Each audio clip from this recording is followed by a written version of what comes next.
Hace 66 millones de años, el planeta quedó en silencio. El asteroide que impactó en lo que hoy es la península de Yucatán liberó una energía equivalente a 1.000 millones de bombas atómicas en una fracción de segundo.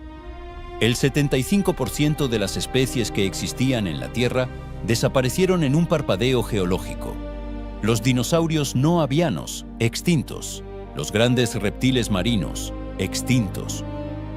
Ahora bien, hay algo que nadie te ha contado sobre lo que pasó después, y es que la era que siguió no fue un paraíso de recuperación tranquila.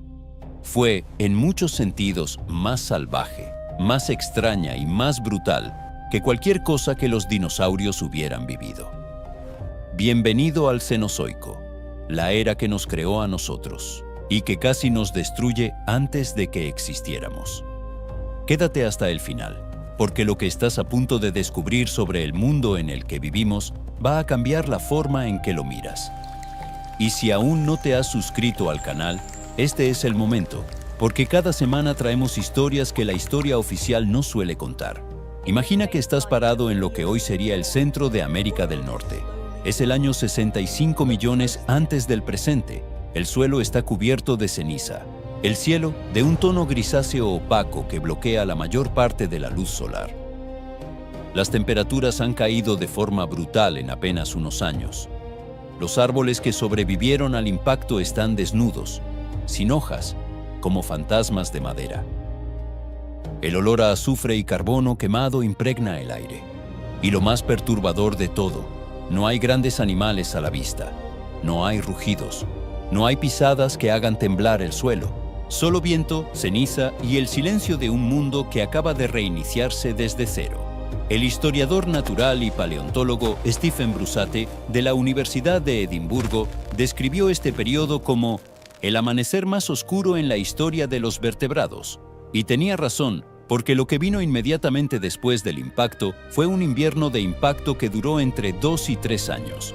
La luz solar, bloqueada por partículas en la estratosfera, detuvo la fotosíntesis en gran parte del planeta. Las cadenas alimenticias colapsaron desde abajo hacia arriba. Sin plantas no hay herbívoros. Sin herbívoros no hay carnívoros. El sistema entero se desmoronó. Pero la vida, como siempre, encontró la forma de resistir. Los primeros en recuperarse fueron los más pequeños. Los insectos, los hongos, los pequeños mamíferos que se habían mantenido escondidos bajo tierra durante millones de años, mientras los dinosaurios dominaban el planeta. Y aquí viene algo que pocas veces se menciona. Los mamíferos que existían durante la era de los dinosaurios eran, en su mayoría, criaturas diminutas, nocturnas, asustadizas, del tamaño de una rata o, en el mejor de los casos, de una zarigüeya.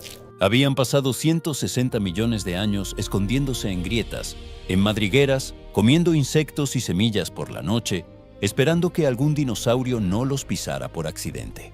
Y de repente, de la noche a la mañana en términos geológicos, el mundo quedó vacío. Lo que sucedió en los 10 millones de años siguientes fue una de las explosiones evolutivas más espectaculares que el planeta ha presenciado. Los mamíferos, finalmente libres de la presión predatoria de los grandes reptiles, comenzaron a diversificarse a una velocidad vertiginosa. Un estudio publicado en la revista Science en 2019, liderado por la bióloga evolutiva Danielle Fraser, confirmó que los mamíferos triplicaron su tamaño corporal promedio en los primeros 10 millones de años del Cenozoico. Había espacio ecológico disponible y la vida lo llenó con una urgencia casi desesperada. Sin embargo, lo que emergió no fue el mundo ordenado y amable que uno podría imaginar. Fue un experimento caótico, lleno de criaturas que hoy nos parecerían salidas de una pesadilla.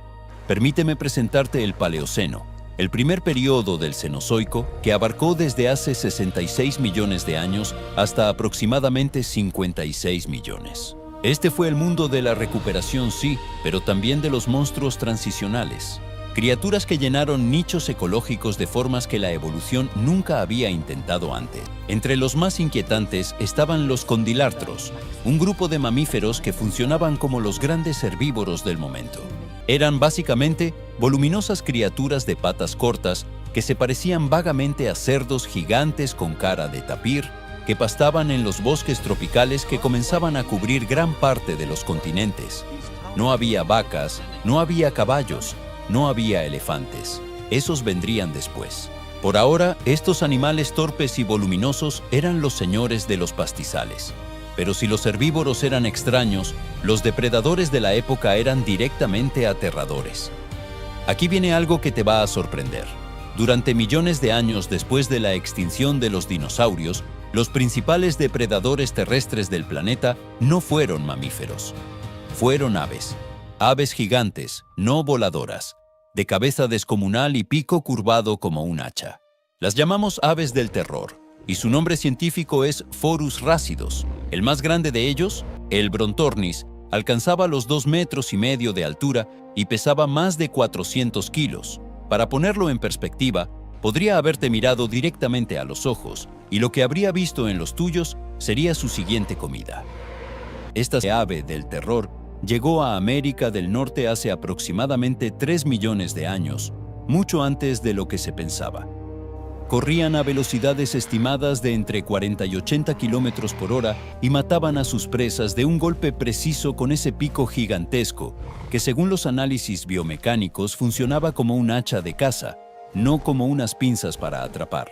Golpe seco, mortal, eficiente. ¿Te imaginas cruzarte con una de esas en la sabana? Yo tampoco quisiera. Avancemos en el tiempo hasta el Eoceno, que abarcó desde hace 56 millones de años hasta aproximadamente 34 millones. Este fue posiblemente el periodo más extraño visualmente de toda la historia del Cenozoico. El planeta estaba significativamente más caliente que hoy. Los polos no tenían hielo permanente. Las selvas tropicales llegaban hasta latitudes que hoy son árticas. El nivel del mar era decenas de metros más alto que el actual. Y en este mundo caliente y húmedo, la evolución estaba probando combinaciones que nunca antes habían existido. Fue en el Eoceno cuando aparecieron los primeros ancestros del caballo. Pero no te imagines un caballo. Imagina algo del tamaño de un zorro, con 4 dedos en las patas delanteras y 3 en las traseras, que vivía en los bosques tropicales comiendo frutas y hojas tiernas. Se llamaba Eohippus, el caballo del alba, y si lo vieras caminando por un bosque hoy, probablemente pensarías que es algún tipo de venado raro, nunca que estás mirando al ancestro directo de los caballos de carreras modernos. De manera similar, en el Eoceno aparecieron los primeros cetáceos, es decir, los ancestros de las ballenas y los delfines. Y aquí viene uno de los hechos más fascinantes de toda la biología evolutiva. Las ballenas descienden de mamíferos terrestres que decidieron volver al mar. El Pakicetus, considerado uno de los primeros cetáceos conocidos, era básicamente un mamífero de patas largas que vivía cerca de ríos y lagos en lo que hoy es Pakistán, hace aproximadamente 50 millones de años. Pesaba unos 40 kilos, tenía 4 patas funcionales y probablemente cazaba peces acercándose al agua como un cocodrilo moderno. En apenas 15 millones de años de evolución, sus descendientes habían perdido las patas traseras, desarrollado aletas y se habían convertido en los animales más grandes que han existido en la historia del planeta. El evento conocido como la Gran Extinción del Eoceno-Oligoceno, hace aproximadamente 34 millones de años. Las temperaturas globales cayeron varios grados en un periodo relativamente corto.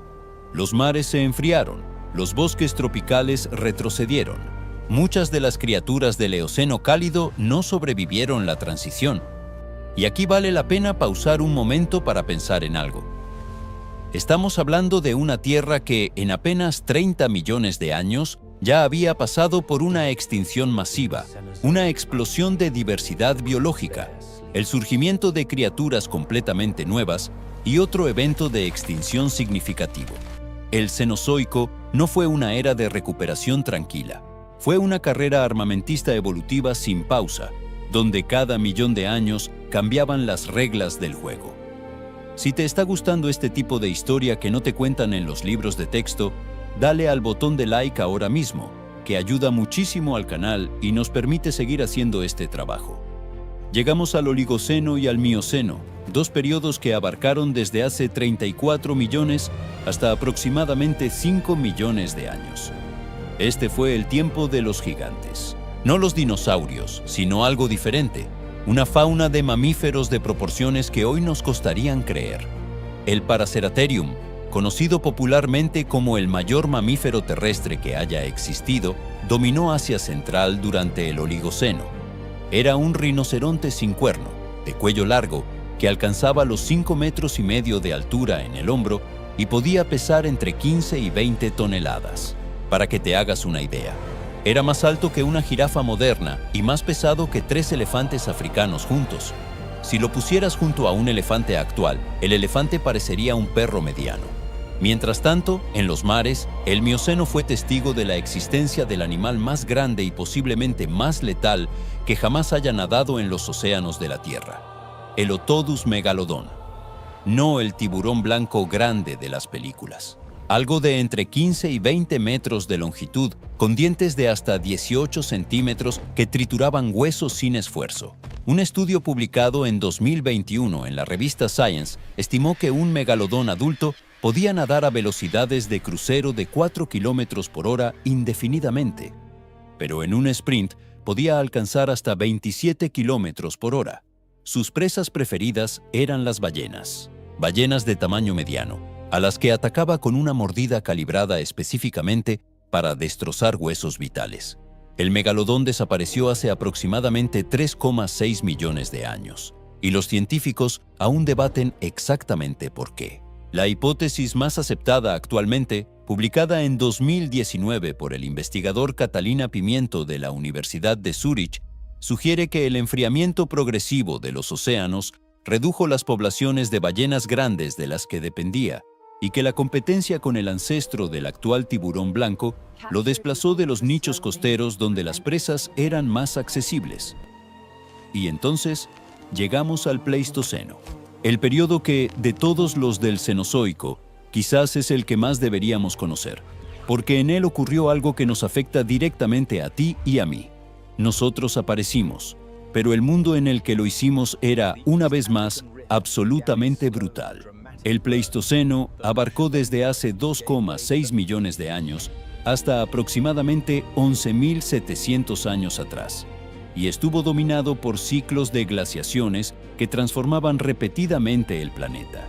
Los glaciares avanzaban y retrocedían, el nivel del mar subía y bajaba cientos de metros, y la fauna que habitaba este mundo era una mezcla de lo familiar y lo completamente fantástico. Los mamuts lanudos, que probablemente conoces, llegaban a los 3,5 metros de altura y sus colmillos podían superar los 4 metros de longitud, pero convivían con criaturas que pocas veces aparecen en los documentales. El Megatherium americanum, el perezoso gigante del suelo, era un mamífero herbívoro que alcanzaba los 6 metros de longitud y pesaba entre 4 y 5 toneladas. Era básicamente un oso gigante que se comportaba como una jirafa.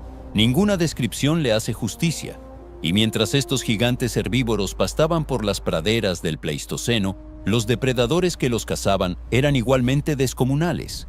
El Smilodon fatalis, el diente de sable más conocido, no era el gato veloz y ágil que el cine suele retratar. Era más parecido a un oso musculoso con caninos de 28 centímetros. Pesaba entre 170 y 270 kilos. Tenía las extremidades delanteras extraordinariamente desarrolladas para sujetar presas y probablemente cazaba en grupos, emboscando a las grandes presas desde cerca antes de aplicar esa mordida característica en la garganta o el abdomen. El Smilodon probablemente no podía correr tan rápido como los felinos modernos, pero que su fuerza de agarre y la potencia de sus extremidades anteriores lo hacían devastador en el contacto cercano.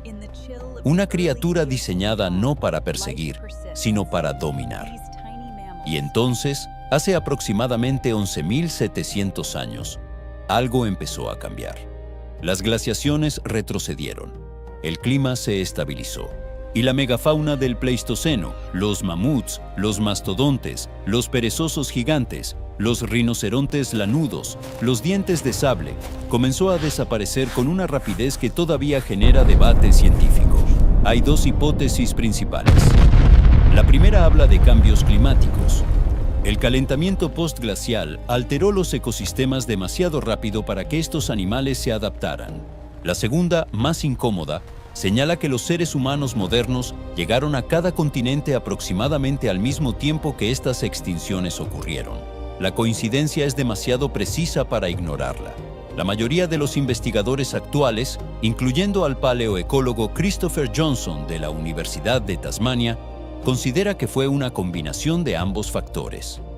El cambio climático debilitó a estas poblaciones, redujo sus hábitats y alteró sus fuentes de alimento. Y en ese momento de vulnerabilidad, los humanos, con sus herramientas, su fuego y su capacidad de coordinación en la caza, terminaron de inclinar la balanza. Somos, en cierta forma, el último gran evento de extinción del Cenozoico, y llevamos operando como tal desde el principio. Lo que el Cenozoico nos enseña, si estamos dispuestos a escuchar, es que la Tierra no tiene un estado natural de equilibrio y tranquilidad. Tiene ciclos de destrucción y regeneración, de extinción y explosión, de enfriamiento y calentamiento, que se superponen y se influencian mutuamente en escalas de tiempo que el cerebro humano tiene dificultades para comprender. Cada criatura que hemos mencionado hoy, desde las aves del terror hasta el megalodón, desde el Paraceratherium hasta el Smilodon, fue en su momento la solución perfecta de la evolución a un problema específico. Y cada una desapareció cuando ese problema cambió de forma. Lo mismo ocurrirá en algún momento de este planeta con nosotros. La pregunta no es si, sino cuándo y bajo qué circunstancias. Por eso el Cenozoico no es solo historia antigua. Es un espejo, un registro de lo que el mundo puede hacer cuando las reglas cambian sin previo aviso. Y si algo ha quedado claro después de recorrer 66 millones de años de historia en estos minutos juntos, es que la Tierra no necesita a nadie en particular para seguir adelante. Solo necesita tiempo. Si llegaste hasta aquí, gracias de verdad. Estos guiones llevan muchísimas horas de investigación y trabajo, y saber que hay personas que los ven hasta el final es lo que mantiene vivo este canal. Déjame en los comentarios cuál de todas estas criaturas del Cenozoico te pareció más aterradora. Yo tengo mi favorita, pero quiero saber la tuya primero.